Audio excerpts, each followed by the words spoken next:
Okay, here we are talking about the final two chapters in the book Mindset, chapters 7 and 8. So, chapter 7, where do mindsets come from?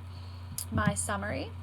It just kind of talks about teachers having a strong influence on whether or not their students grow with a fixed or growth mindset. Example being, when you compliment students for being smart, that's a fixed mindset, and versus rewarding students for doing well because they worked hard as a growth mindset.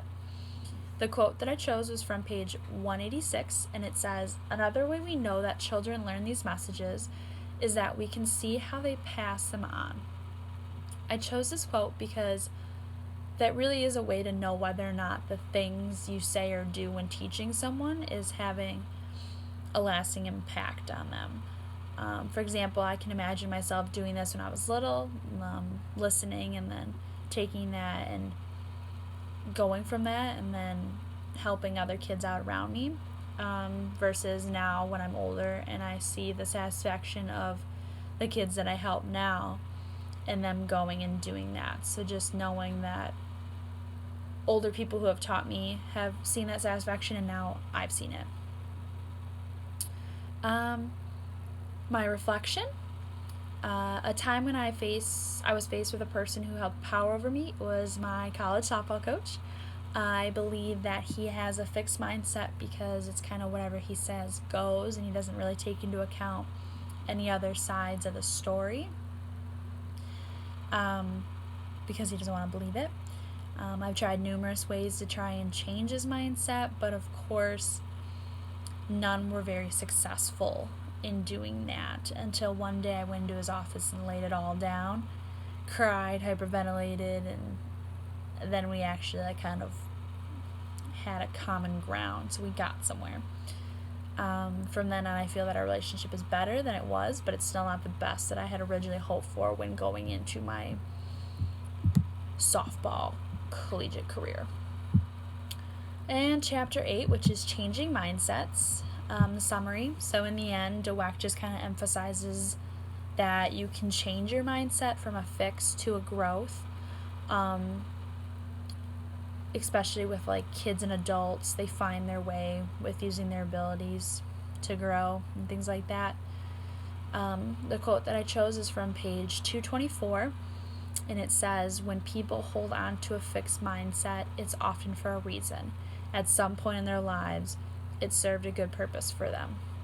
I chose this quote because it's true.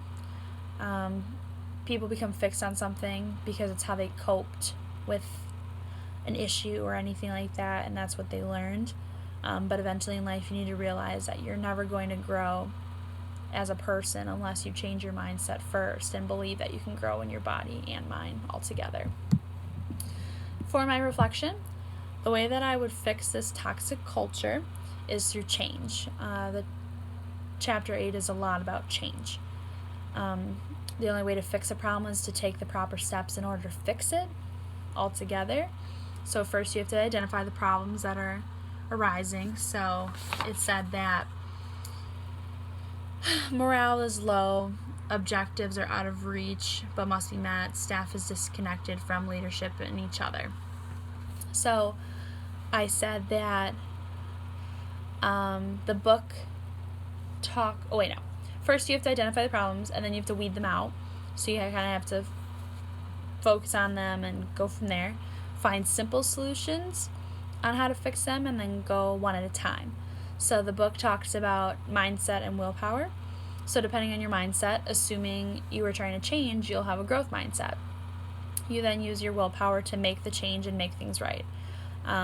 You show your fellow coworkers that you can all work cohesively as a team and that you'll use one another to help reach that common goal. From there, you'll learn to maintain that change through time, and ultimately it'll lead to a better and more thorough